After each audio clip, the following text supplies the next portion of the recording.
నమస్తే welcome to BCN news నేను విజయలక్ష్మి ముందుగా ముఖ్యాంశాలు తిరుమల శ్రీవారిని దర్శించుకున్న ఉపరాష్ట్రపతి జగదీప్ ధన్కడ్ ఆలయ మర్యాదలతో స్వాగతం పలికిన అర్చకులు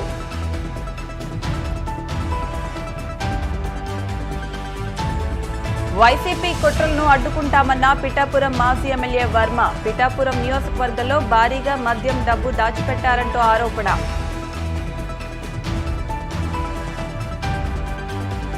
మీడియా సమాచార కేంద్రాన్ని పరిశీలించిన కాకినాడ శిక్షణ కలెక్టర్ భావన ఎంసీ బృందం తీసుకున్న చర్యలపై ఆరా కాళ్లమండలలో పీవీఎల్ నరసింహరాజు ఎన్నికల ప్రచారం వైసీపీని మళ్లీ అధికారంలోకి తీసుకురావాలంటూ ఓటర్లకు విజ్ఞప్తి తిరుమల శ్రీవారిని ఉపరాష్ట్రపతి జగదీప్ ధన్కడ్ దర్శించుకున్నారు. ఉదయం వీఐపీ బ్రేక్ సమయంలో కుటుంబ సమేతంగా ఆయన ఆలయ మహద్వారం వద్దకు చేరుకున్నారు.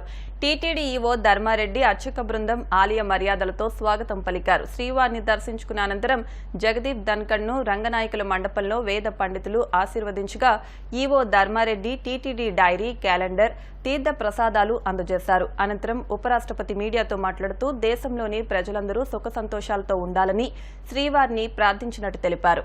పిఠాపురం ఎమ్మెల్యేగా పోటీ చేస్తున్న పవన్ కళ్యాణ్ ను ఓడించడానికి వైసీపీ ఎన్ని అడ్డదారులు తొక్కినా ఎన్ని కుట్రలు చేసినా అడ్డుకుంటామని, భారీ మెజార్టీతో పవన్ కళ్యాణ్ ను గెలిపించుకుంటామని టీడీపీ రాష్ట్ర అధికార ప్రతినిధి పిఠాపురం మాజీ ఎమ్మెల్యే వర్మ స్పష్టం చేశారు. కాకినాడ జిల్లా పిఠాపురంలో శుక్రవారం రాత్రి పోలీసులు ఏక సమయంలో చేసిన దాడుల్లో 4 చోట్ల భారీగా మద్యం పట్టుబడిందని తెలిపారు. ఓటర్లకు పంచేందుకే అధికార పార్టీ మద్యాన్ని నిల్వ ఉంచిందని తెలిపారు. ఈ నేపథ్యంలో మద్యం బాటిళ్లు పట్టుకుని ప్రదర్శనగా పార్టీ నాయకులతో కలిసి ఆందోళన చేపట్టారు.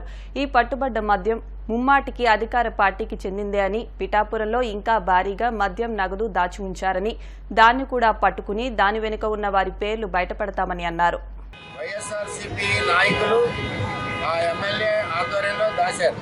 అంచేత నేను ఒకటే డిమాండ్ చేస్తున్నా, నిన్న దొరికిన మందు మీద పోలీసులు ప్రకటన చేయాలి. వైఎస్ఆర్సీపీ నాయకుల పేర్లు ఎవరైతే ఉన్నారో వాళ్ళు ప్రకటన చేయాలి. దీనికంతా ఎమ్మెల్యే అండగా ఉంది. 5 కోట్ల నుంచి 6 కోట్ల రూపాయలు మందు, గోవా మందు పిఠాపురం నియోజకవర్గంలో ఉంది. ఆల్రెడీ 2 నెలల క్రితమే షాపుల్లో మందు సెపరేట్గా తీసేసుకున్నారు. అంచేత ఈ మందుతో పవన్ కళ్యాణ్ ఓడించాలి. అదేవిధంగా డబ్బులు కట్ల నేను 20 రోజుల క్రితమే ఒక వ్యాన్ పట్టుకున్నాను అర్ధరాత్రి 10 గంటలకి. ఆ రోజే చెప్పాను, ఇది డిమో వెహికల్ డబ్బు పిఠాపురం నియోజకవర్గంలోకి వచ్చింది, అదేవిధంగా మందు వచ్చిందని ఆ రోజే చెప్పాం. మరి ఈ రోజు దొరికింది.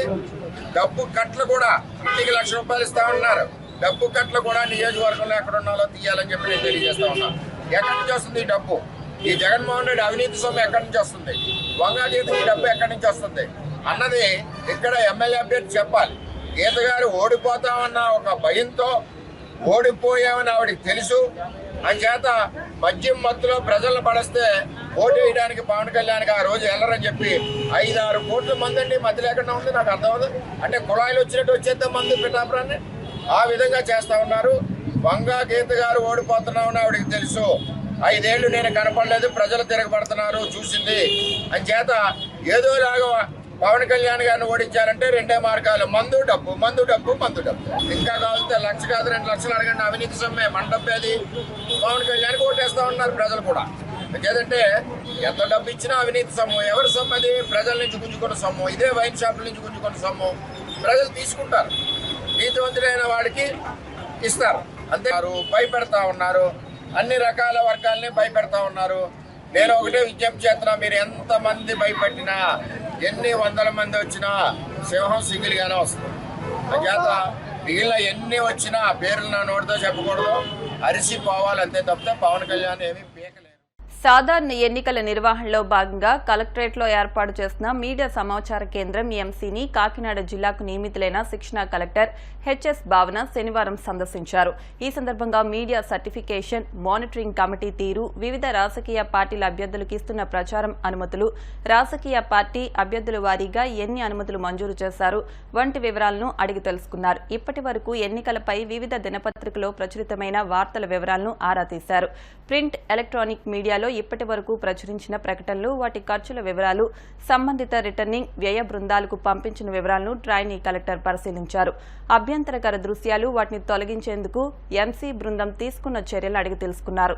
ప్రజలకు అవసరమయ్యే విద్య, వైద్యంతో పాటు సంక్షేమ పథకాలు అందించి ప్రజలను ఆర్థికంగా ముందుకు తీసుకువెళ్లిన ముఖ్యమంత్రి జగన్మోహన్ రెడ్డికి ప్రజలంతా అండగా నిలవాలని ఉండి నియోజకవర్గ వైఎస్సార్ కాంగ్రెస్ పార్టీ ఎమ్మెల్యే అభ్యర్థి పీవీఎల్ నరసింహరాజు కోరారు. పశ్చిమ గోదావరి జిల్లా కాళ్ల మండలం సీసలి, జక్కరం, పెదమీరం గ్రామాల్లో పీవీఎల్ నరసింహరాజు ఎన్నికల ప్రచారం నిర్వహించారు. ఆయా గ్రామాల్లో మహిళలు ముందుకొచ్చి పీవీఎల్ నరసింహరాజుకు హారతులు పట్టి బ్రహ్మరథం పడుతూ స్వాగతం పలికారు. ఇంటింటికి వెళ్లి తమను గెలిపించాలని ఓట్లు అభ్యర్థించారు.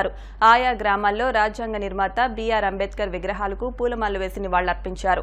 ఈ కార్యక్రమంలో రాష్ట్ర క్షత్రియ కార్పొరేషన్ చైర్మన్ పాతపాటి శ్రీనివాసరాజు, గణేష్ రాంబాబు, సీసలి, జక్కరం, పెదమీరం గ్రామ సర్పంచులు బెళ్లకుర్తి ధనలక్ష్మి శ్రీనివాస్, కూచింపూడి పద్మావతి లక్ష్మీపతిరాజు, డొక్కు సోమేశ్వరరావు, సొసైటీ బ్యాంక్ అధ్యక్షులు వేగేశ్న జయరాం కృష్ణంరాజు, గొట్టుముక్కల రామకృష్ణంరాజు పాల్గొన్నారు.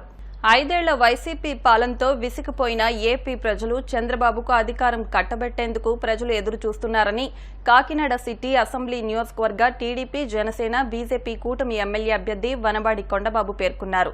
ఎన్నికల ప్రచార కార్యక్రమంలో భాగంగా కొండబాబు బీజేపీ నగర అధ్యక్షులు గట్టి సత్యనారాయణ, నియోజకవర్గ పరిశీలకులు దేశంశెట్టి లక్ష్మీనారాయణతో కలిసి 24వ డివిజన్లో ఇంటింటి ప్రచారం నిర్వహించారు.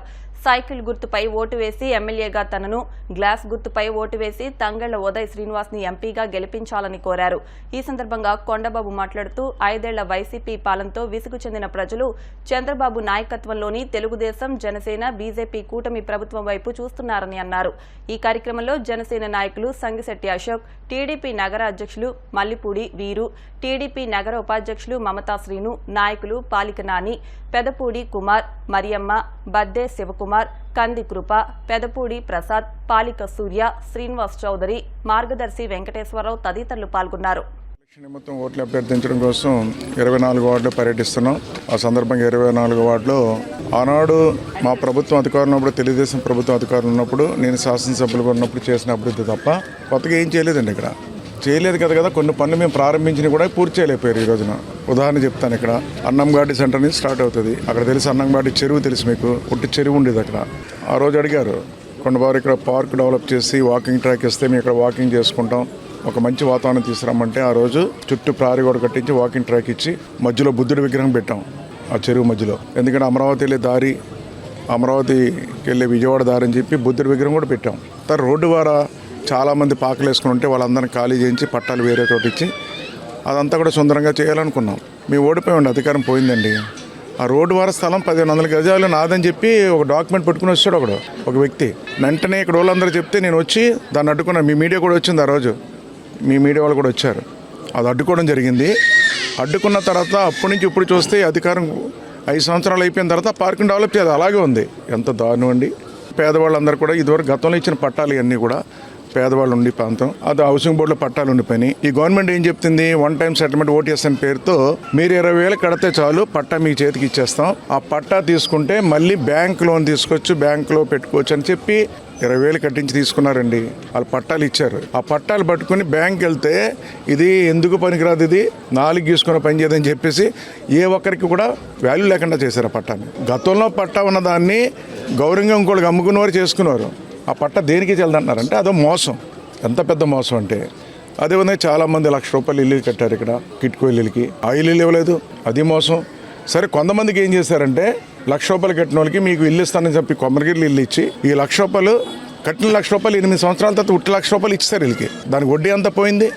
ఆ విధంగా ప్రజలకి ఓ పక్కన చూస్తే పెన్షన్, కరెంట్ బిల్ ఎక్కువ వచ్చిందని తీసేస్తున్నారు. ఇల్లు ఉందని పెన్షన్ తీసేస్తున్నారు. ఇల్లు లేకుండా ఎవరుంటారండి? ఇల్లుందని పెన్షన్ తీస్తారు. అమ్మఒడేమో ఒక పిల్లడికి ఇస్తున్నారండి, అందరికి ఇవ్వట్లేదని చెప్పారు. ఈరోజు ఒక పిల్లడికి ఇస్తున్నారు, ఇద్దరునే ఒకరికి ఇస్తున్నారు, ముగ్గురుంటే ఒకరికి ఇస్తున్నారు. అది ఈ ప్రభుత్వం వచ్చిన తర్వాత భారం అయిపోయిందండి. కరెంట్ బిల్లు పెంచుతారు, ఇంటి పన్ను పెంచుతారు, చెత్త మీద పన్ను వేసి భారం అయిపోయింది. ప్రభుత్వం నిత్యావసరాల రేటు పెరిగిపోయినా అందరూ బాధపడుతున్నారు ఈ రోజున. అందుకే వాళ్ళు ధైర్యం చెప్తున్నాం ఈ రోజున. సూపర్ 6 ఏదైతే మా హామీ పత్రం ఉందో అది చూపించి, అమ్మ మీరు ధైర్యంగా ఉండండి, మీ ఇంట్లో ఎంతమంది పిల్లలు ఉంటే అంతమంది పిల్లలకి 15,000 రూపాయలు చదివిస్తామని చెప్పి ధైర్యం చెప్తున్నాం. ఈరోజు అన్ని వర్గాల ప్రజలు కూడా ఈరోజు ఇబ్బంది పడుతున్నారు ఈ ప్రభుత్వం మీద. డిసైడ్ అయిపోయారు ప్రజలందరూ కూడా.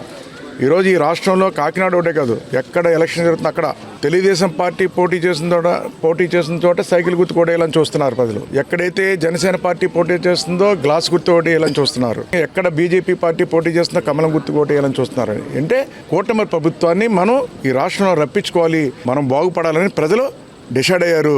కూటమి ప్రభుత్వం రాబోతుందని మీ ద్వారా తెలియజేస్తున్నాను. ఇప్పుడు కాసేపు ప్రకటనలు.